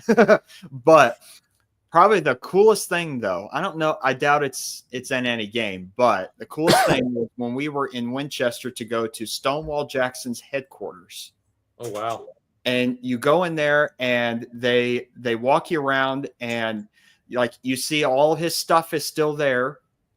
The bed that he was in, that he slept in, the last person to sleep in that bed was Stonewall Jackson. There's a cool display case where there was a book that was given to him, but they told us that it took them about a year to figure out even how to open the book, because from an artifact, if you mess with something, it'll fall apart. Yeah. So they finally were able to open the book, and they found a handwritten note from Jeb Stewart giving the book to Stonewall Jackson, and had a whole note in there for him. It's really neat to read. But there was something in the house, though, that I still laugh at today. There was this table in the house that Stonewall Jackson got from England. And apparently he loved this table. And anytime anybody showed up at the house, he said, "You got to come see my table. I got this from England." And it's a nice table, but I'm thinking, I don't get that excited about tables, but hey. Yeah, but it was an English table. And if it was, Chippendale or something like that, I would have question before you do your hidden gem. If Stonewall Jackson hadn't have been shot by his own men, they must have heard this 1,000 times. What would it be? Would there be a different? Would it have made it different? Hey, if Jackson, and this is going to be opinion, okay? Yeah, sure. If Jackson does not fall at Chancellorsville, first off, they might have pushed the issue more down there and really done a damn to the Army of the Potomac. Mm-hmm. But here we go. We're going to have the Culp's Hill, East Cemetery Hill discussion right here. I say, put it this way. I think the Battle of Gettysburg ends up at Pipe Creek. Oh, interesting. Because I think Jackson rolls up and over Cemetery Hill. End of story. Because they definitely had the forces. But it doesn't matter. I mean, doesn't matter. The South was going to lose anyhow, so it didn't matter. He might have also wouldn't have made any difference, really. Ultimately, probably not. But tactical or operationally, he might have actually given more weight to Longstreet's suggestion to withdraw after the first day and go find a better position. Right. Yeah. Bring up Category Solo's comment about 10 up, where he's talking about War of the Rebellion. Because he's another Brit. I've got 2 boxes here. Well, I got 2 boxes left to show. Okay, one of them is not a hidden gem. All right. But this game that he's talking about, and I'm going to tell you, Richard, and I want to say this might still be on BGG in the comments or the whatever. Richard Berg said, I think it was Berg, yeah. He said, really? He told somebody, "Don't buy this game, it's broken." Go on to his Glory and Glory 2 and Glory 3. I have it. I opened that box. I love it. It's beautiful. The counters are nice. You cannot play that game unless somebody has another rule set out there that can be used. Okay, so that would have been number 2 to what I'm going to show you is my number 1. Sorry about that. I told the guys earlier. Bit of a family thing going on. It's fine. It's fine. I feel bad about doing this, but I'm sorry. I'm not normally one to get on and say something as just ratty as it can be. Or no, okay. No. Is bad. All right, bad games. Oh, severe weather alert. Nice. This game was given to me. I attempted to play it. I watched the only video out there that somebody's done playing it. And after watching that video, why I even played this game, I don't know why, but I said, you know what? I need to give it a fair shake. Don't buy this. I'm sorry. Don't. Sorry, is this your hidden gem? No, this is my hidden. This is something I didn't flush in the toilet. I'm sorry. But though, I'm sorry, this is just, you might as well play miniatures, guys, and roll dice and not even have any modifiers. Just, hey, we're going to hit on a 3, and you can't get any mass fire on anything in this game. Just not. I'm sorry. It's just broken from what I heard. It's not. I'm disappointed because I want to love all Civil War games that I. Or is it just a miniatures game that's tried to be brought over into Hex and Counter? And like I say, the designer, he's done wonderful games. I've played some of his other stuff over the years, but that one there, that's one of those games you feel like, oh shit, we need to get somebody put out. We need to get a game put out. There we go. Sorry, Danny's. That would be nice, Danny. That would be nice because there is a game there, just not with that rule set.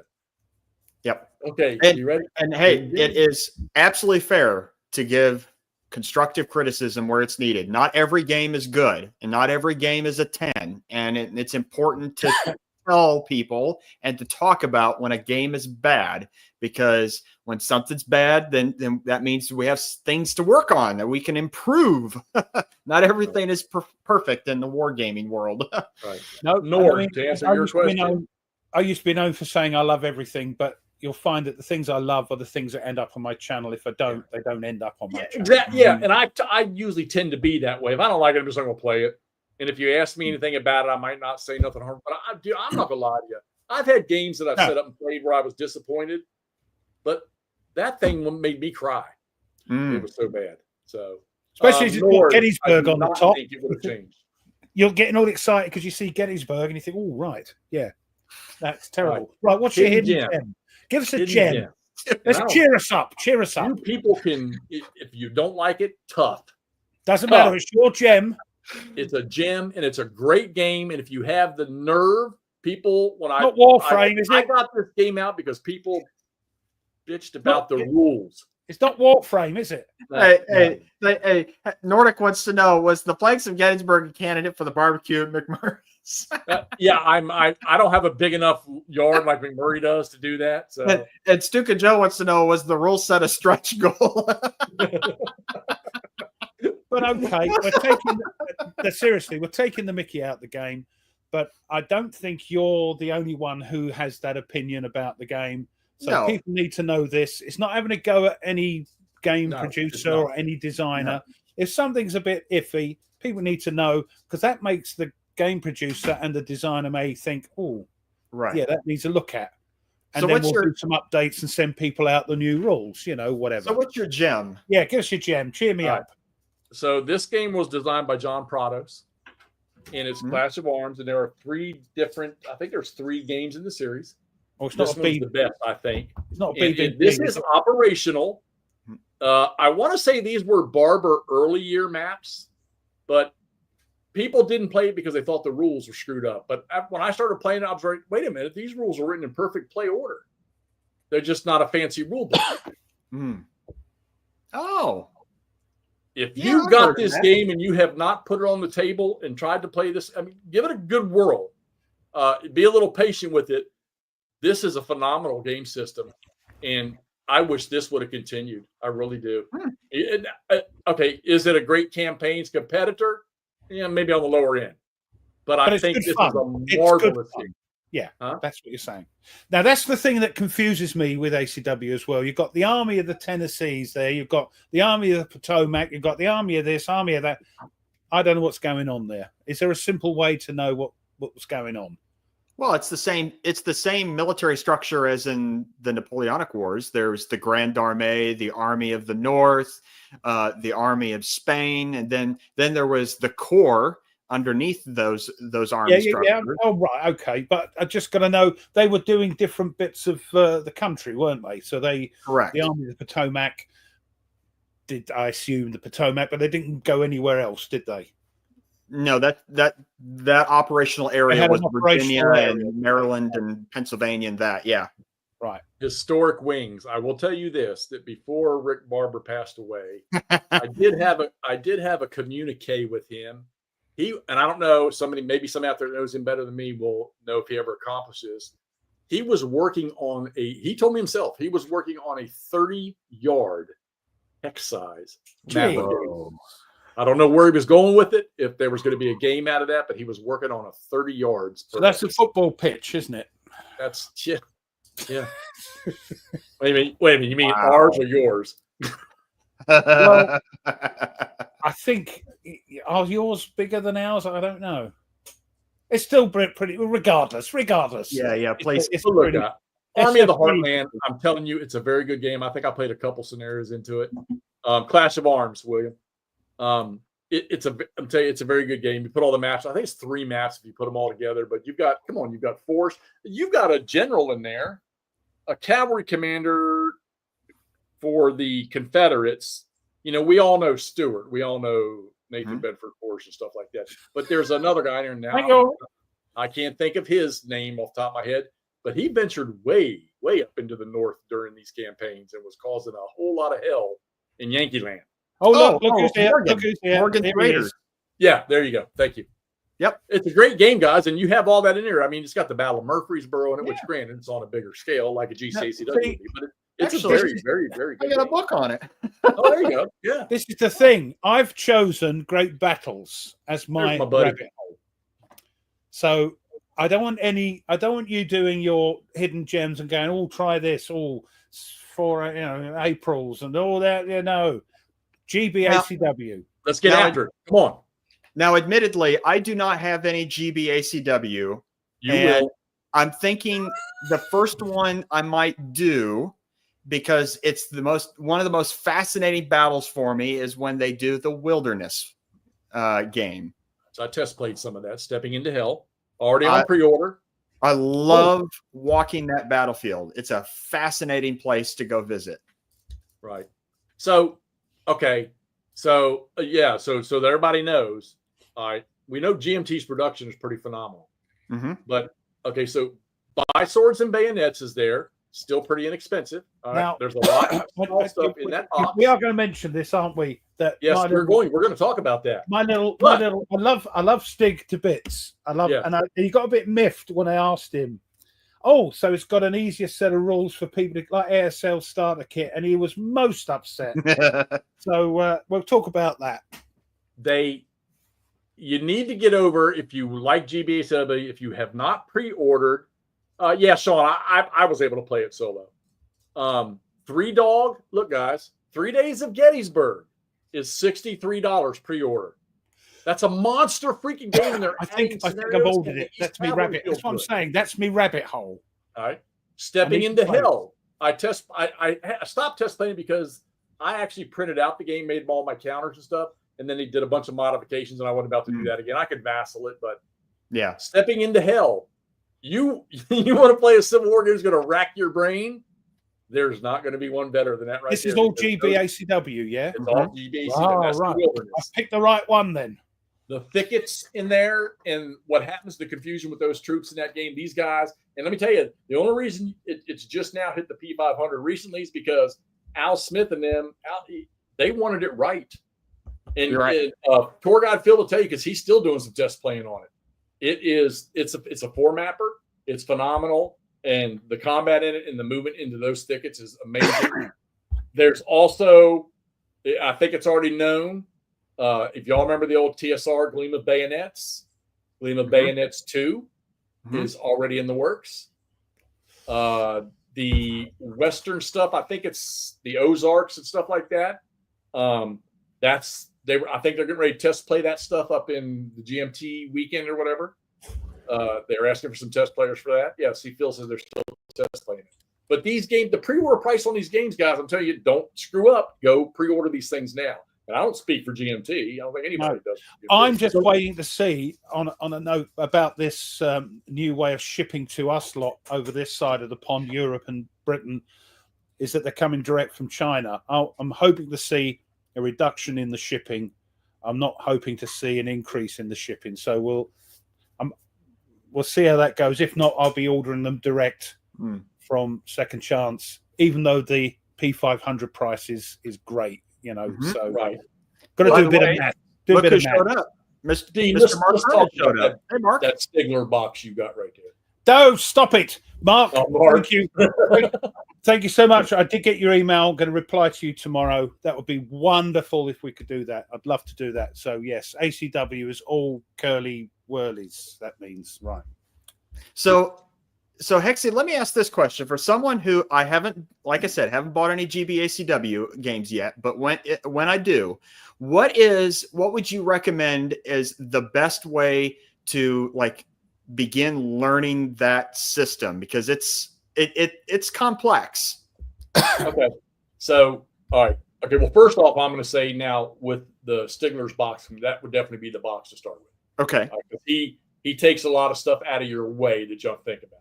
Okay. So, and I was thinking about this, and if I had to tell somebody, hey, Hexy, how can I start playing this? Well, yeah, the rules they can be intimidating because these guys want all the detail they can find. That's what this is designed for. This is not a game for you to say, oh, in 10 minutes I'm playing it. It's not. They're doing their best to put as much realism and depth as they can. It's crunchy, isn't it? It is very. It's extremely. It's not Goss crunchy, but it's crunchy. No, but it's okay. Getting there. So I would say to people, see you, Patrick, maybe get yourself some units out. Don't even pull leaders out. Get you some units out and go see how movement works and the modes you move in. And maybe just move the counters around the map so that you understand how things kind of need to stay together to an extent, how extended line formations and stuff work when you have massive sized regiments. Then master the command. It's pretty much all command radiuses, so to speak. I mean, you have other little things to mix in there with it, but the command radius stuff, learn how to master that. Then get into your fire combat. You're going to find that fire combat for your infantry is not that difficult, really. You're going to have modifiers for range and the type of weapon. That's how deep they got, type of weapon. Cavalry's another thing, all right? Artillery fire is one you really got to study because of the differences in what the artillery can do when they're shooting and at ranges and stuff, and how they affect a stack of hexes, how they affect a line of vectors. Sorry to interrupt, Jeff, but isn't there sort of playthrough thing you can get your feet wet with? Follow the example book, and that's what Wardrobe did his first time, and I just that's good. That's good. There's an example of play in there. Yep, three turns, and then you're on your own after that. That's wonderful. Yeah, love that. And it's very, very good. But now what Stigler does is, in like the first scenario of Big Bethel, you don't have the full chain of command all the way up to an overall commander. The Confederates have a division commander and a brigade commander, and then the Union just has 2 brigade commanders that operate independently. Side thing, I actually just bought the digital version of Rebel Fury because I want to get into that game. He's only promoting his own stuff. Ignore him. I've got it too. That's going to be another one I want to get on because I want to see how that functions because it looks really, really nice. So no, seriously, everybody's saying it's a great. Okay, so all right, so artillery fire is one thing to really nail. Yep. What else? Shot combat. When I play these games, and everybody will tell you, shot combat wasn't that really big a thing. Running in and charging in with bayonets. Not as many of those events as possibly you can think of. We know that the salient was. We know that Pickett's charge was. Things like that. Yeah. But a lot of these times, and I know these guys will validate it, they went, 50, 60 yards away from each other and just started exchanging volleys, and that's how that stuff was. And maybe if they saw an opportunity that, hey, we run in there, they're going to run off. Maybe in those cases happen. Shock is not. I mean, the player's aids on those things are step by step, and they point to the rules. Well, I'll tell you what. I think it's a fear of getting the box, reading the rules, because it's a chunky old rule book, and I played it with Tweez, and he was sort of just helping me along. I wasn't really understanding what I was doing because he was just telling me what to do, sort of thing, which is fair enough. But I think it's a little bit like GBOH, where you've got, who goes first. You've got to make sure that you're in command. You've got to make sure this, that. So I know it's a level of 3 up from GBOH, maybe.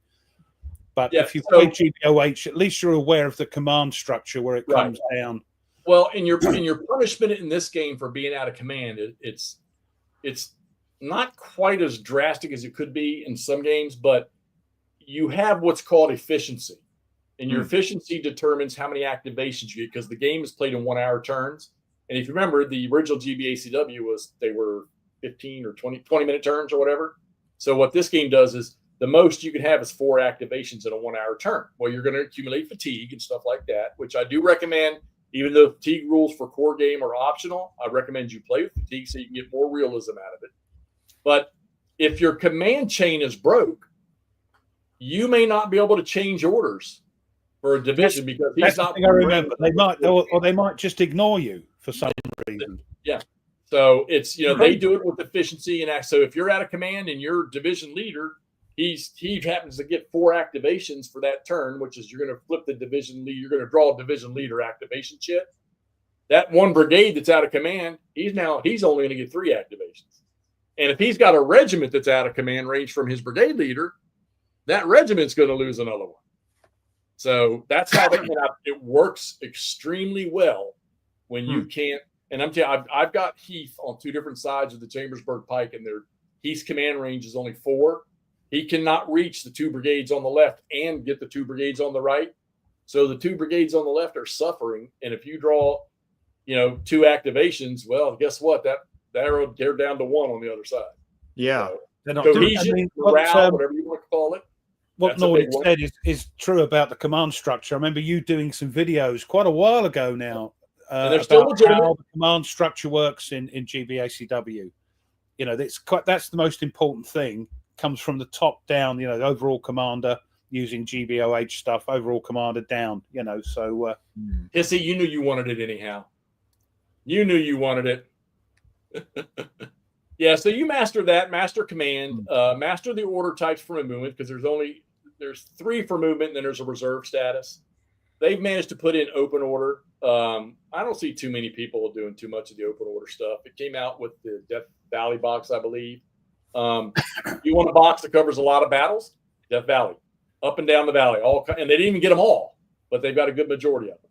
But I'm going to say it again: the box that you've got right there, the silver box, is a great one to start with because Stigler feeds you a step by step. And that's what I wanted to hear. Yeah.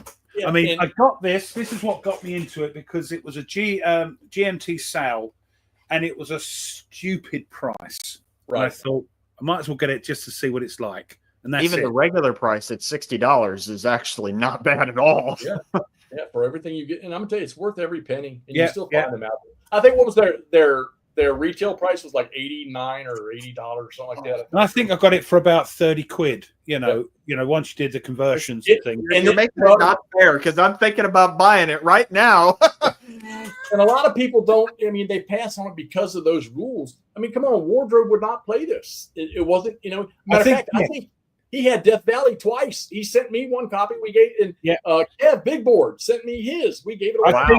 I think it's the Fields of Fire fear with the rules, that had when you first got the 2nd edition. Now it's been brought out in the deluxe one. It's much friendlier. Now Stig has brought out this. Hopefully it's much friendlier, and he'll go on the Christmas card list. Small footprints. You're playing in small footprints in that box. And you can just move about. Yes. Your command is a little easier, and he breaks it down for you. And we haven't got into the 2nd, 3rd, 4th battle. We're going to start the next one as soon as Wardrobe. Maybe in a couple of weekends, we're going to start the next one. But he will walk you through that. Now, I will say with 3 Dog Deluxe coming out, again, go pre-order it, guys. You're going to miss if you don't for $63. In the chat, why is it $63? They'll tell us. Simplified rules will be coming out in the 3 Dog box. Simplified rules? Much like now, I'm going to make this statement. Does Stigler know about this? And he and I are the same thing. And Dick Whitaker will just despise me because they know my opinion. I think it sucks. I don't want to see a simplified set. But you know what? In the defense, if it brings people into the system. Well, again, talking back to GBOH, there is a simplified version of GBOH rules. Right. Now, like you, I won't use them because I'm thinking I'm going to work my way through the GBOH rules because that's the game. I get it, Right. And GBACW, but I understand why they're doing that. It's like in Wardrobe, and I talk about this all the time. It's like ASL. I don't care who you are. I don't care if you're the master of it. You've got to have the rule book beside you. I'm learning stuff playing with Wardrobe that I completely skipped or missed in the years I've been playing GBACW. You got to have it there. But look, their rules, their index is nice. Their front cover table of contents is good. And then the rules are cased. so you can get to it. Now, granted, they're with the complexity of the game, you're going to have some things that are spread out in different sections. Sure. Yeah, that's the you problem. can find them, and I'm sorry, they got it right with this one. I don't know every game system in the world, but they got it right with this. So they've actually rewritten the format of the rules to make it easier to learn in a sort of do this, do that, do this, do that sort of way. Yes. Well, when you do Stigler's example of play, he will reference in the example of play for that game there how it where to go look in the rule book, or he'll explain what rule it is for the most part. I mean, Todd got through it really, really well. And look, he beat me in the first battle we played. Straight up. He didn't beat me. He fucking bent me over a table. He bent you over and had his way with you. Yes. Lock and load. Lock and load. Lock and load. Let me ask this question. Actually, two questions. So one is how in any GBACW game, how long does it take to get through a typical scenario? 3 hours, 3-4 hours. So we played a 6-turn scenario. 6-turn scenario. Each turn's an hour. I think the most activations we had in a turn for any one unit was like 3. He had 1 brigade of 1 division. I had 2 brigades. It took us. Somebody asked me this, and I think I posted on YouTube. It took us 2 nights on Vassal. And the actual play time where we weren't jibber jabbering or digging through the rules, maybe with him as a first timer, 3.5 hours. Oh, physical play time. Not bad at all. Not bad at all. Second question is with the newest one, By Swords and Bayonets. What is it like with? Because I'm just looking on the GMT page. There are 2.5 pages of errata and clarifications. You're talking 4 games though, 4 different battles. True. I'm curious of is it anything important? Like I haven't even I've just noticed how big it is, and I don't know if is it just questions that they're clarifying or is it actual mistakes? Well, I know one of the ones for the Big Bethel errata was about the bridge. I can't remember what it was now. Something. Terrain, the county bridge. I can't remember. What does it say? There should be a line for county bridge under the road entry with a certain number of values. Oh yeah. You got to change the movement point stuff to move across it and shot. Yeah, the TEC. Yeah, and the TEC for that game. I mean, as long as the map and the counters are okay, I don't mind scribbling a little bit on the rules and the player aids. No. Is that what it is? A little bit of scribble? Yeah, they needed to add it because they had the numbers wrong for movement across it. A bit of Tipex, yes, what you're saying. As long as the map and the counters are okay. There's no. I don't know if Nate, you see any? I don't think there was any in there. The only thing that I'm seeing is it says the 5th New York Battery in the Rappahannock Station battle is incorrectly labeled as the 5th U.S., which that's nothing. And March AM chips for both sides were inadvertently left off the counter, as March orders are only possible for the Union at New Bern and Confederates at Mill Springs under restricted circumstances. Yeah, all the GBACW games, you have one of the activation chits as a March order, and they had to put that in there. When you have units that are coming on in column up a road, you think about Gettysburg. You've got multiple massive formations coming in. Well, if you did it by activation, and let's say that Pickett's division is behind McClaw's division on the road, and you draw Pickett, and they're all in march order, and you draw Pickett's division activation, well, he can't go nowhere because McClaw's hasn't moved. So they went to the march order, and then you can determine yourself what order you want to move. Sorry, there's a question from Sark. I think you asked it before. I don't know if you know, not being a naval man. Sorry, hold on. That one there. There we are. Okay. There aren't any in flying colours. It's a bit early, or it's a different part of the world. There is a GMT one. Was it Ironclads, or was a big old box that had an expansion to it? Big old purple box by Quinto, I think. I had that. Somebody sent that to me. Yeah. Nice little thing, hoping that I would get involved. I got it all out of the stuff, and I clipped it and sorted everything right. And then McMurray and Wardrobe showed up, and I told McMurray, "You're going home with this game." Right? He'll play it. He'll get around. It's deep. the little sneaky sucker.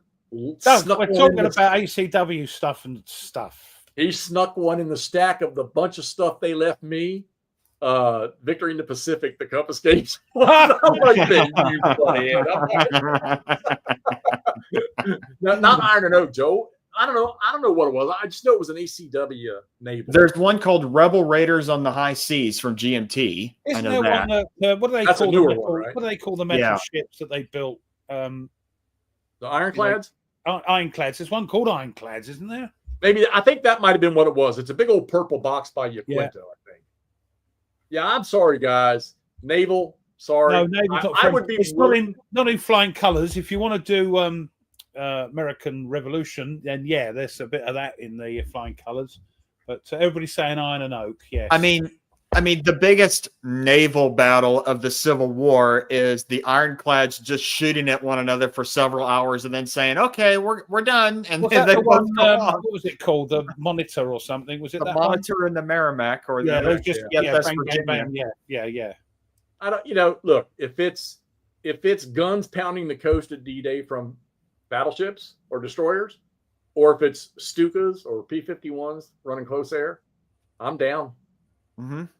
I'll even do the fighters over in OCS, doing air combat, but I just don't want to. Now, look, I did play the Stuka game, Stuka 87 from who, and it was actually quite fun. I'd love to get my hands on Mike Berticelli's, his tank games he's got.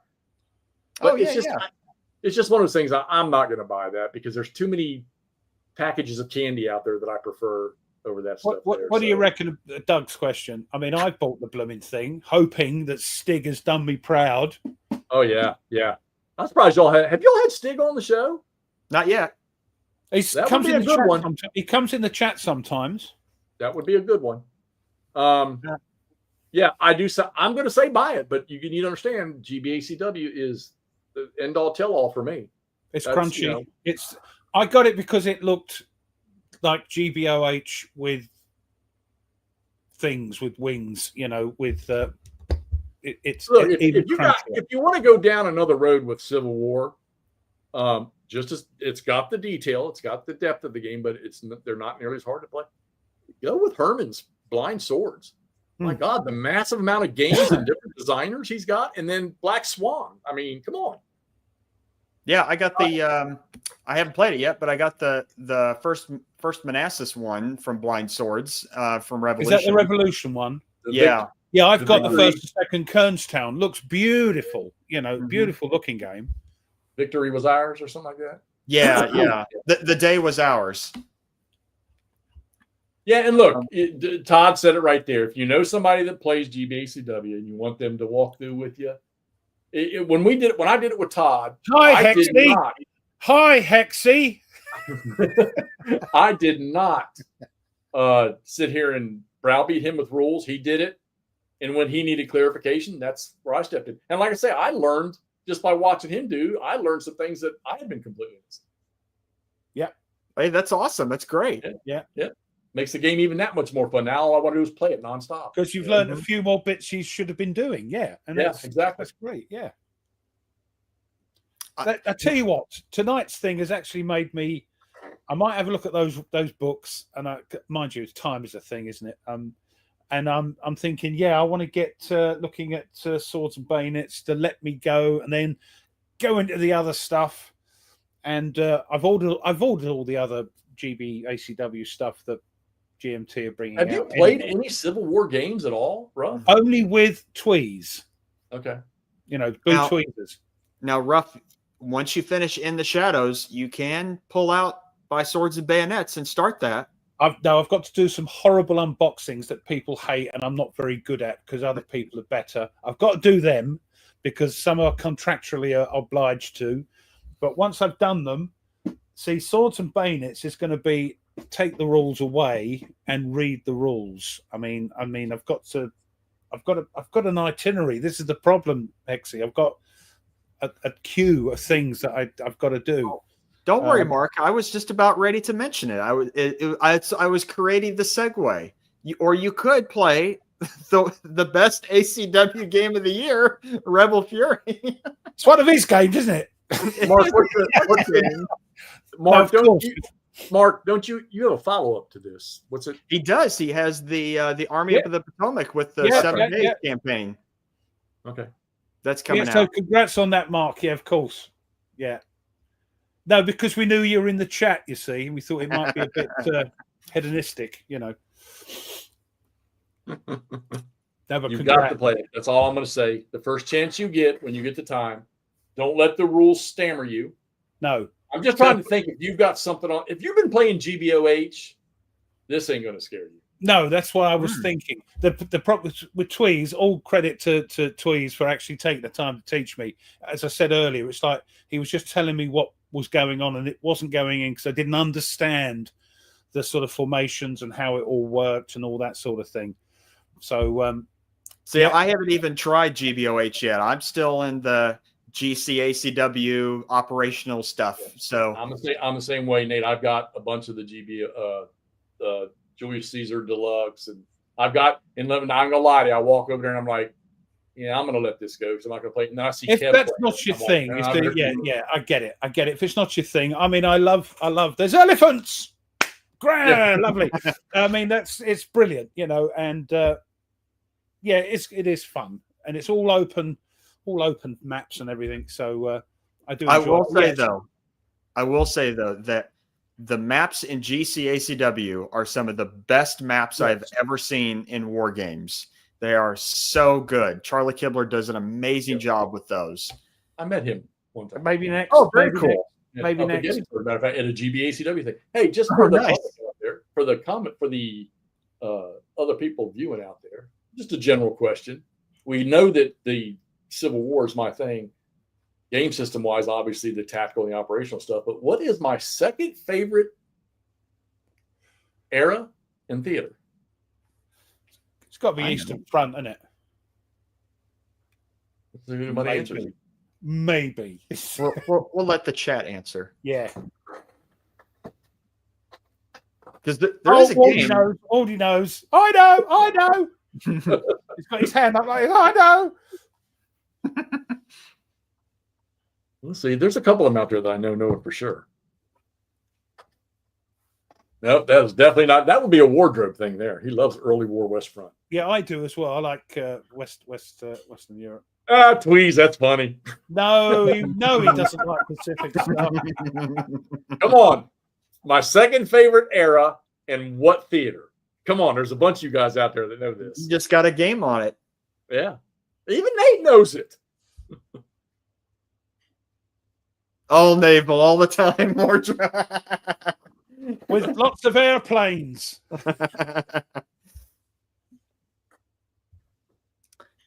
I can't believe Nord. There we go. Let's see. No, Nord didn't even. There we go. There we go. He's hit on it.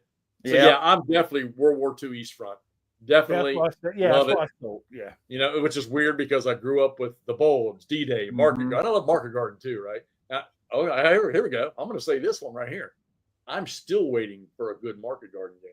Ooh. Well, we've got Combat coming out, which is a solo game. I said a good combat game. It is a good combat. Wait. It is a good combat. I love combat. Because I've got no friends, Hexy, you see, so I have to play on my own. It's a great game. Yeah, who was the guy? What about Last 100 Yards? No, I had that, gave it away. Don't forget. Dean, I never gave it a chance. No, it's a bit Marmite. You're not the first to say that. Right. I never gave it a chance. Give it a chance. You know, I've got ASL starter kit. I've got the ones from Worthington Games, which I really actually enjoy because they're not too high. Now, of the existing games, obviously, Hell's Highway is, Kev's going through it now. It's one of my favorites. And even with who's the guy that did Highway to the Reich, and he's doing the Joe Yost. Yost. Yeah. He's commented on my channel a couple of times about he's working on a revamped rule book for Highway to the Reich to make it I think the fire combat was what everybody was. This is the old game, the old Highway to the Reich. Yeah. Correct. And he's modifying. Plus, correct me if I'm wrong, I want to say that he is stepping into a Gauss version of that because I've seen maps. Oh, blimey! A couple years back where they were just working on the maps for it. Now, Yeah, blimey, look at the time. I will that. Oh, it is. We're past 2 hours. Look, American Civil War has gone bonkers. We had getting on for 80 odd people watching us. Almost 90. Fantastic. Nearly 90. Was it 90? Great. 90, nearly 90. We've got to crack that hard wall for 100, haven't we? One day. We will. One day. It's coming. Yeah, Guarantee it. fantastic. William, Russia besieged. For me. Stop answering questions. Stop asking questions.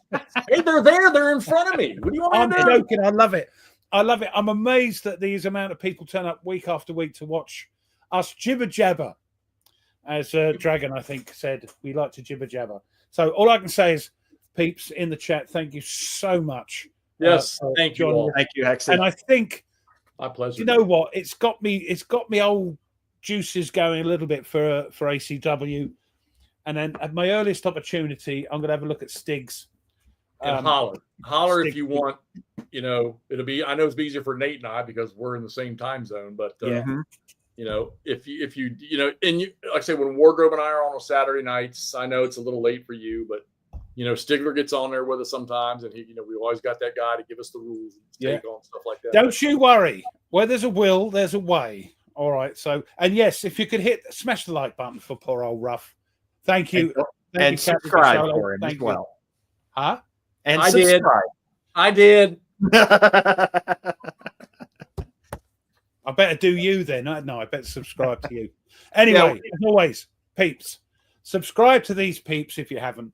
And thank you as always for putting up with us for 2 hours. Special thanks to Hexy, Sexy Hexy, for being an entertaining 2 hours. That went like that, didn't it? It was my pleasure, guys. Fantastic. The man is knowledgeable, and looked like you appreciated it because all you were talking about in the chat was ACW. So, well, most of it anyway, 90% of it. Now, so everybody go play Warframe, and we'll see you next week. Oh, we're back with that. I think Jester's back next week, so I think it's going to be on his channel. I don't know what's going to be the subject, but we'll wait and see. So, as always, peeps, we love you. And there's nothing you can do about it. And we'll see you next week. Thanks for joining us. Bye, everybody. Bye. Oh, and I'm going to make sure I end it. See you later.